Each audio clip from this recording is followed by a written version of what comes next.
Machiegni Nyakwaramogi Ajuang kaka wuono wuoth okela Homa Bay County kamoro ni Wangching location Rachuonyo North kuma bende adhi romo gi japur miluongo ni Charles Odindo man gi lony korka pith mar muogo kata kihero cassava gi dho ngere. Thoth ji ong'e maber kata ong'iyo ni kaka itedo mariewa en mani en gimichwako tibole chumbi tikete mesa ji madho kode chai.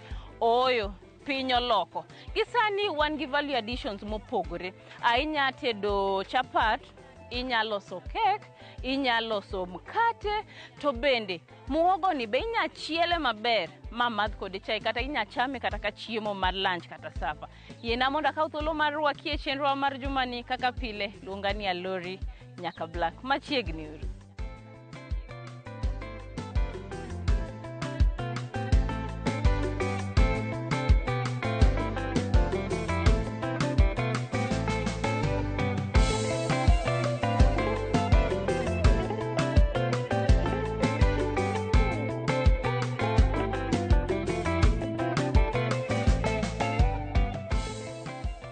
Daher ni fulri ne jopiny nyiswa nyingi kuma wantie gi gima iniwuon itimo. An nyinga giluongo ni Charles Odindo Ng'idi. Dala mar Kaji sub location. Kaji location, Wangching location. Wangching ward. Rachuonyo North sub county. Mane kama yudora to be kama purene. Kama lose chiemo. Erokamano ahinya.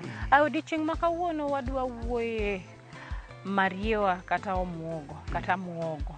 In iwuon isebedo kipidho mariewa kuom kinde marom nade?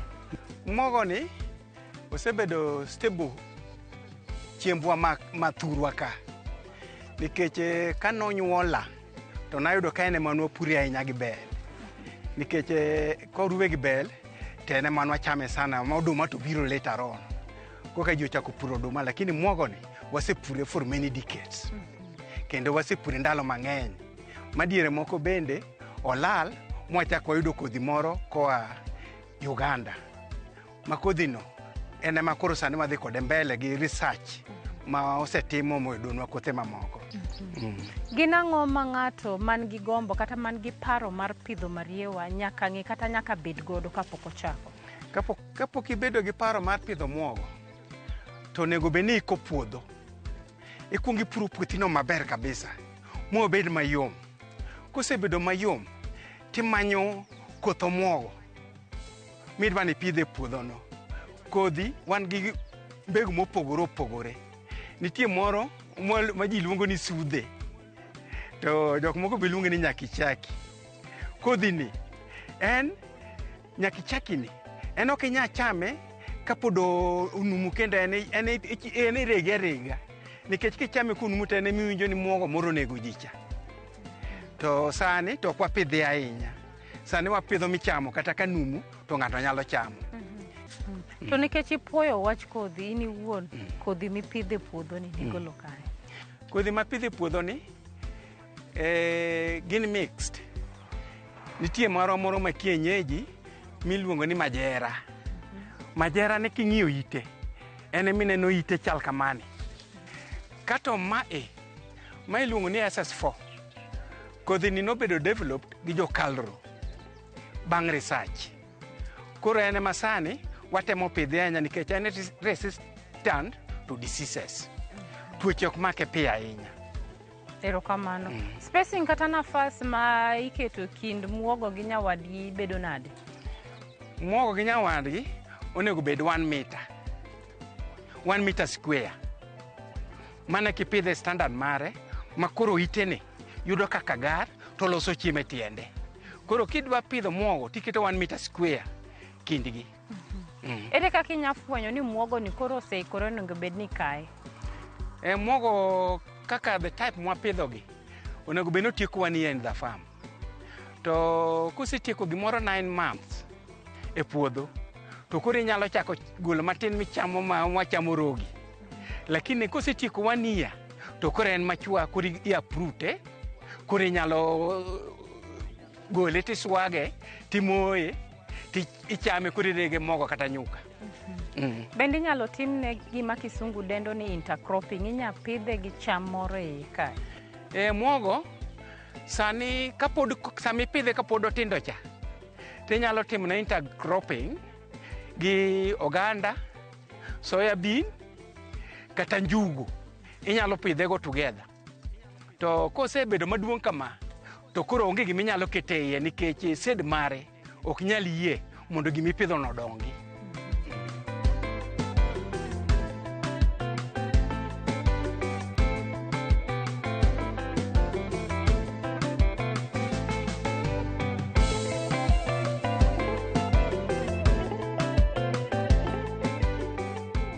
Mogo timo maber even in dry areas nikech en drought resistant. Mana emomiyo thurwa ka en a bit semi. Koro mogo timo maber thurwa ka moingo kuonde ma ni high.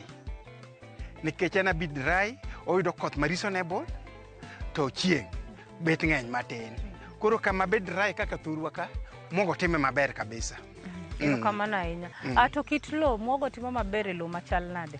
Mogo kipidho kata mana sandy soil to timo maber. Clay soil otime maber. Loam soil otime maber, lakini kama otime maber saidi to loam stroke sandy soil otime maber sana. Ini wuon kani pidho muogo ni, adoyo nobedo didi. Isedoyo didi chakre pidho? Muogo ni nyaka pidhe, osedoye ding'wen. For the 1 year, almost 1 year. Mosebedo ge ginene e puodho ka. Osedoye ding'wen, ma kama koro gikene to ok inyal doye nikech sani kidoye, kiketo ji ni doye to gidhi ketho tiende ka. To tiende ne muogo michamo. Koro miyo nitie kisedoyo ding'wen ka nitie a certain level to koro iwewe nyaka sami biro gole. Yes. Bende ini wuon tie fertilizer kata mbolea mitiyo godo e pith mar muogo ni? Muogo ok dwar mbolea. Kendo kama mbolea nitie kotime maber. Odwaro kama mbolea ne tin. Kanya ma muogo time maber. Miyo kaka kamineno ni, kineno kamoro kacha nigi mbolea mang'eny, done kaka muogo odongo dhi malo sana. Inyalo ni kodongo dhi malo kamano, to tiende to bet tin. To kamineno kodok piny kaka kanyo, ibiro yudo ka muogo no tiende nitie miyudo mana ka tiende oliero ni. Koro muogo timo maber kama bet otuono. Erokamano. Kidienje adi mar muogo ma nitiere to ini wuon kaka japur, ang'o miyo ni yiero kidieny ma ini wuon ipidho? Kidienje mag muogo ng'eny, lakini mana pidho ni, in fact en masano timo maber e thurwa ka. Although nitie jokalro kaka wan jopur mapuro gi Nyawest. Nyawest otudre gi jokalro. Koro nitie mbegu moro ma gidevelop sani mabiro wuok in 3 months time.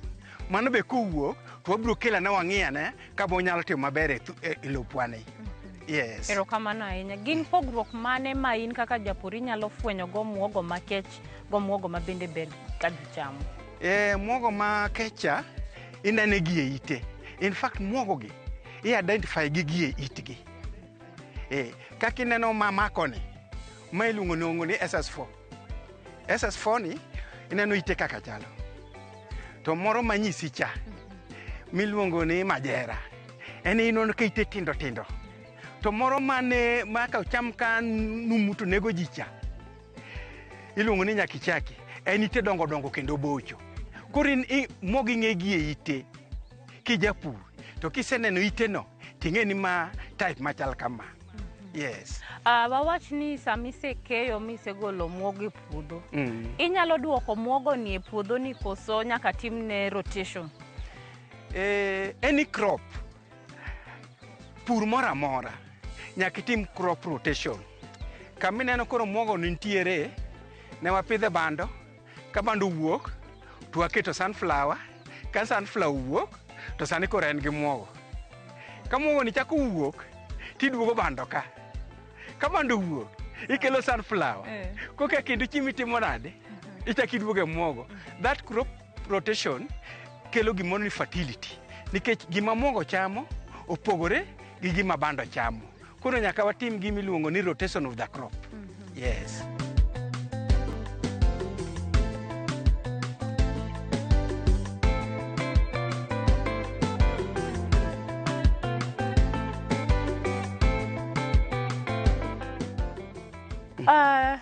korka tuoche gi kudni, akia ka Mariewa bende nigi tuoche mama samoro thago gi, to ka dipo ni nitie un uwegi ugoga yath koso timo nang'o? In muogo mwapidho gi yath ok wagoye nikech gionge gi tuoche mang'eny. En gimi yadhe en mana doye. Muogo ni kisedo tin to kik iwe buya chame.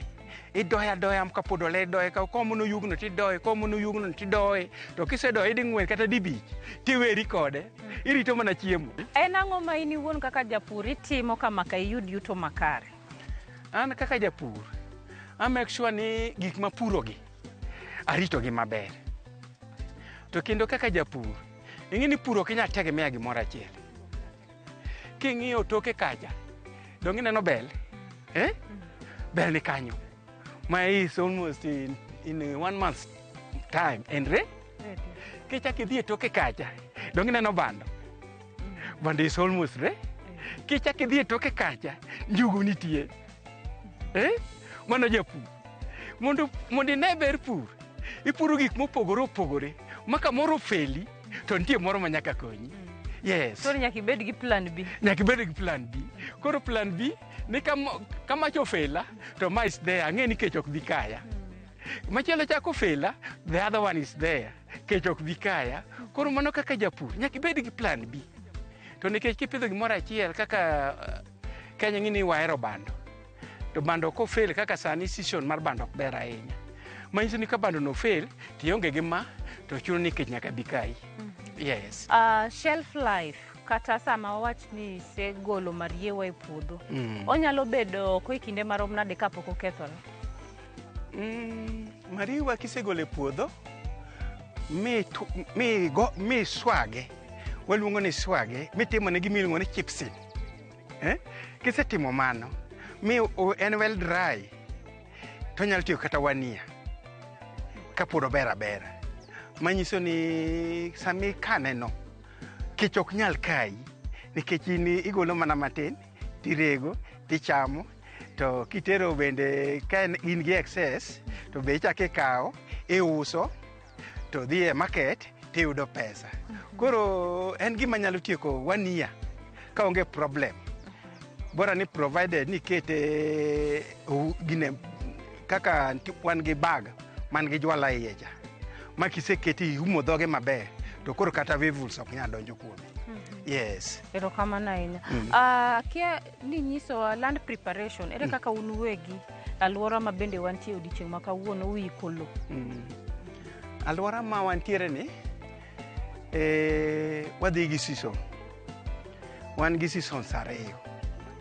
First season chakore dwe mar 2 nyaka dwe mar 7-8. Kato second season chakore dwe mar 8 nyaka dwe mar 1. Koro koromo gimoro dwe mar 2 kanyo wa prepare the land. Ma karomo the end of February to is a planting season. Mano koro iseiko puothi ma iseketo kama muoge dhi yude, ma kiketa keta ni to ipitho muokino to inyalo intercrop gi gimoro amora. To kisegolo gimipidhe godo no to muoge ma koro dong'. Koro kichak itime intercropping kendo. Koro en doya. Koro itiyo mana tich doyo. Mana kaka watiyo thurwa ka. Nikech kwatiyo kamano eka iyudo chiemo maber. Kendo thurwa ka wapuro gi tinga kata kamineno wantie ni tinga mancho puro. Wapuro gi tinga ma ka tinga isekelo to goni gaga maber. Tiyudo ka your land is very soft. Ma kipidho gimoro to giri no dongo maber nyaka black. Erokamano ahinya.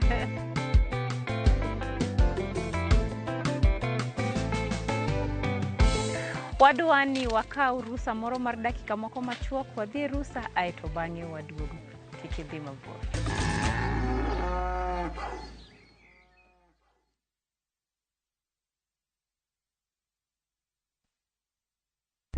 Saa zingine mambo kupata bila plan. Gas ndio imeisha, landlord akuache upumue, mtoto ni mgonjwa na bado ni mid-month. Usijibox kwa noma. Piga *531# and sort your emergencies with my Mobi Civil Servant Loan, iwe usiku au mchana. Kama wewe ni civil servant, sasa uko sorted. Dial *531# and get up to 20,000 shillings and pay from your next payslip. No paperwork, no guarantors, no drama. Ni wewe tu na simu yako. Register now and see your limit in seconds. Built for Kenyan civil servants. My Mobi, iko sorted.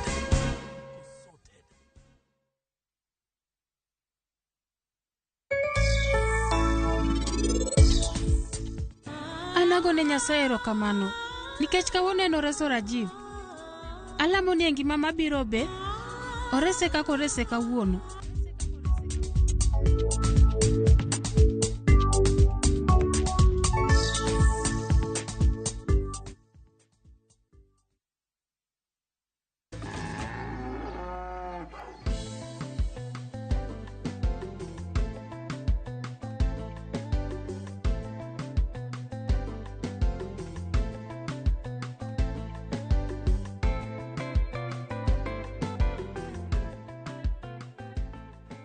Machiegni kendo janeno marwa e chenrowa mar ariyo ka bende odiochieng' ma kawuono antie Homa Bay County, wang' chieng' location kamoro ni Rachuonyo North. Odiochieng' ma kawuono wadwa wuoye pith mar mariewa kata omuogo. Thothu ang'enu ng'e mani mariewa ni en gima ichwako achwaka tibole chumbi tichame. Odiochieng' ma kawuono wadwa wuoye value additions.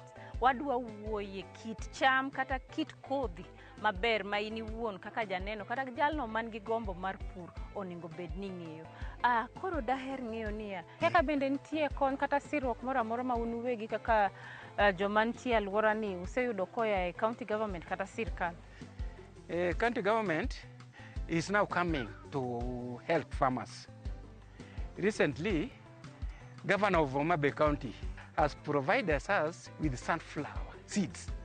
That is help from the county government of Homa Bay. So, second season, if you come here, you will get every place is yellow because of that seed. So that is one help we have received from the county government of Homa Bay. Another help is the governor is providing to some seeds for planting, especially maize and sorghum. Is giving farmers seeds to plant. So that is what the help we have received from the county government of Homa Bay. Thank you, erokamano ahinya. Ere kuma in iwuon inenorie higni abich ka kinde nitie? From now. Higni abich? I'm seeing myself to be a rich man since I'm a farmer. I'm going to be rich through farming. Yes. Through farming, I'm seeing I'm going to reach somewhere.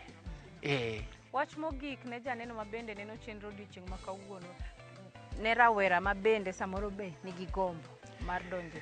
Daher advice, especially rowere matindo mathurwa ka ni gidonjo e tich pur. Pur, you cannot doubt yourself. Kech Nyasaye bong'eyo ni kwasepuro to nyaka okelwa koth. Kata sani nyaka black. Dongi neno ka bando chieka. Dongi neno bando no kochiek. Njugu bende chiek kacha. To muogo bi neno ka nikech Nyasaye okelo ang'o? Nyasaye okelo koth. Koro dahero encourage jothurwa gi yawa matindo, especially yawa matindo. Kech yawa matindo ok ohero pur ahinya. Gidonje pur mondo wabed self-reliance in food. To kaka Nya West bende kelo gik mabecho ni. Gibiro puro muogo to Nya West kao to timo package titero supermarket to giyudo pesa. They will get value addition in their farming. Koro miyo dahero kwayo jok matindo ni mondo gidonje pur motegno. Mane gima dhi konyo, gionge gimoro kendo nikech office work is not there. Nyakbla karu kacha kami nyathi mo nyandiko. Sani onge donge. Koro miyo wadonje pur nikech indikori kendi ti chiemo nikech japur ok nind kech. Sani ka kunyo tielo ariyo ka to siling moro 100 ayuda dong' mana chiemo. Koro ahero mana kwa jok matindo, especially Nyanza waka. They should come out and do farming. Kata an minena ne apuro to ambe nasetiyo ma retire. To pod apuro. To kara neno ka pur ni be koro miyo kendo ameno bedo strong saidi. Nikech pur ber.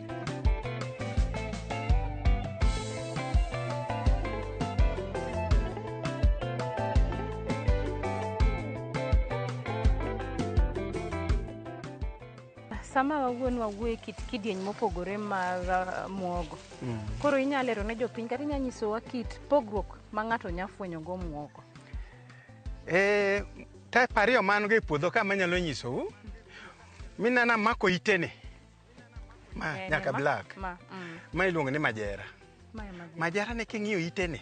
Tineno ka itene tindo tindo kendo en very green. Opogore gi ma. Mae nitie pogruok. Donne ka pogruok nitie. Koro ma majera. Majera ni ichame kata ka pod en dichi kama. It has no effect. To ma waluongo ni SS4. Ma be king'iyo itene tindo to kendo obiro en ok en black ahinya. Kata ka ineno ka en rangi ne opogore. Rangi ne donne ka ma biro makwar. Moro ni to. Moro ni biro ma green. Koro ma waluongo ni SS4. Koro SS4 ni nobody developed by Calro after research. So it is resistant to disease. Na embe chame. Lifespan mare in a farm is 1 year. After 1 year, it is ready. You can just harvest it. To moro ni majera. Majera ni be the 1 year. Their lifespan is the same. Kaito spacing be no wawuoye aneno. Spacing be no wawuoye 1 meter by 1 meter. Yeah. Erokamano.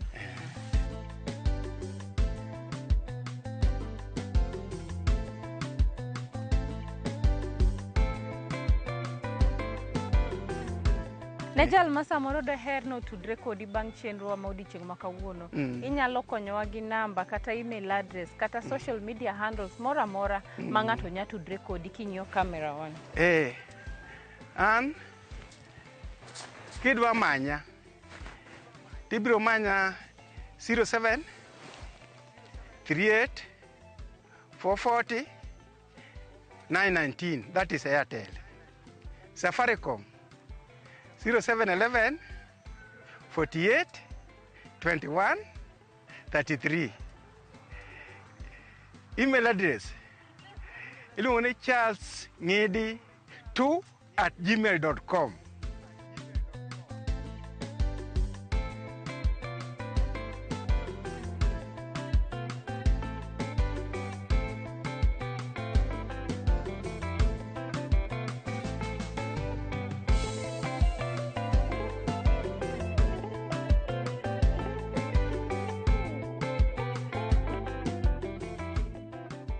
To nikech iwacho ni piny sani odhi digital. Gik ma dhano nong'iyo ni timo sani opogore. Odiochieng' ma kawuono wawuoye value additions. Githuolo ma bende wan godo sani en niya. Gik ma be wasewache puodho kae. Value addition kaka wach cake, kaka wach mkati, kaka wach crisps, kaka wach chips go. Wadwa dhi neno. Yiena mondo akaw thuolo mondo achiel kachiel wadhi wane kit value addition ma bende yudore wang' chieng' location kae. Wadhi. Karibu.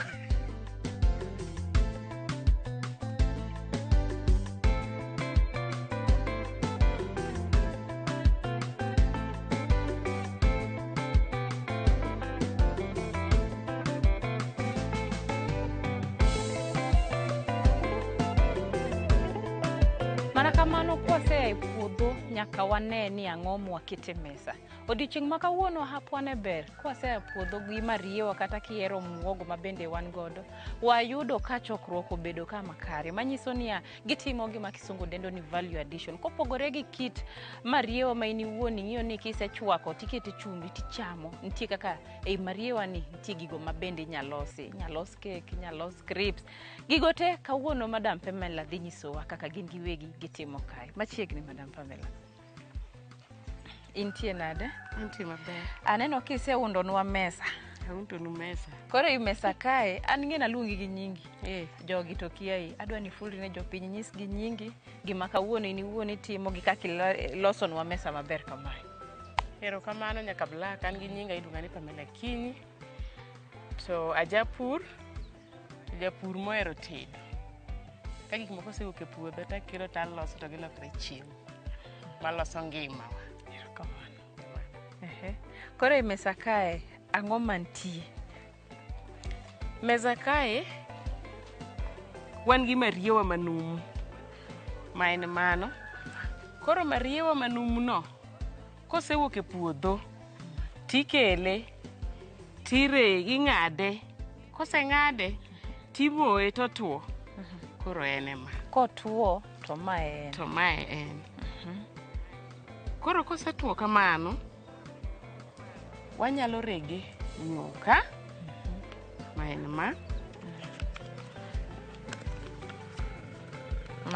mano en nyuka.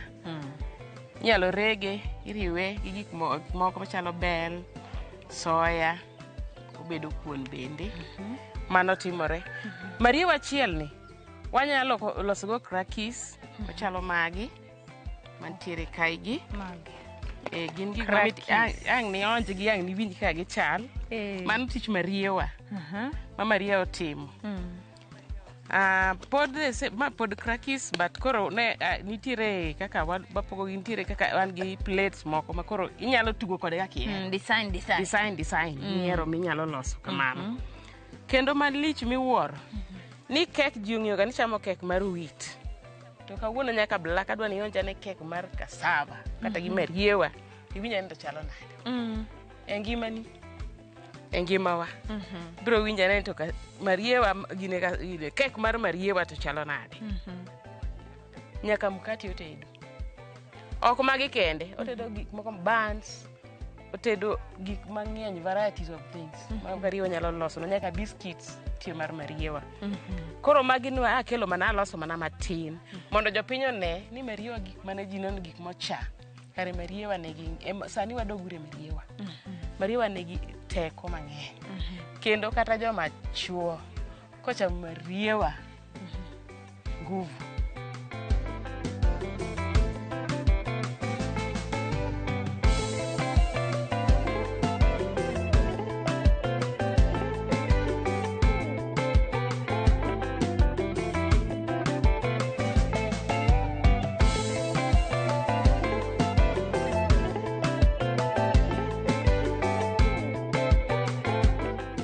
Eno kaka kegno yo.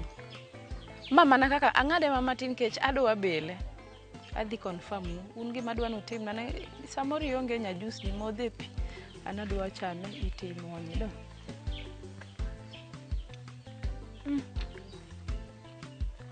Ma itedo kawuono okinyi.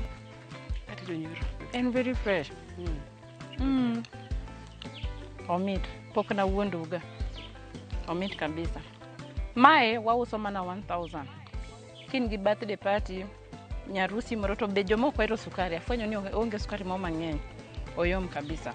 Anya wacho ni mae mariewa tiyo. To in kaka japur to samoro di heri mondo wabi walimi. Inyalo tiyo gi email marwa mar purgiohala@rollmedia.co.ke. To jogo mabendo eroro to machuok nya tiyo gi SMS namba marwa ma en 236000. To nikech piny sani olony, wan gi mbui, inyalo manya gi accounts ga mag Facebook, TikTok, Twitter, kabenda tiyo gi nying mar Lorraine Omondi. To karuoth oyie, wachakwa rom juma manyien. Longani ya Lori nyaka Black. Oreti masani.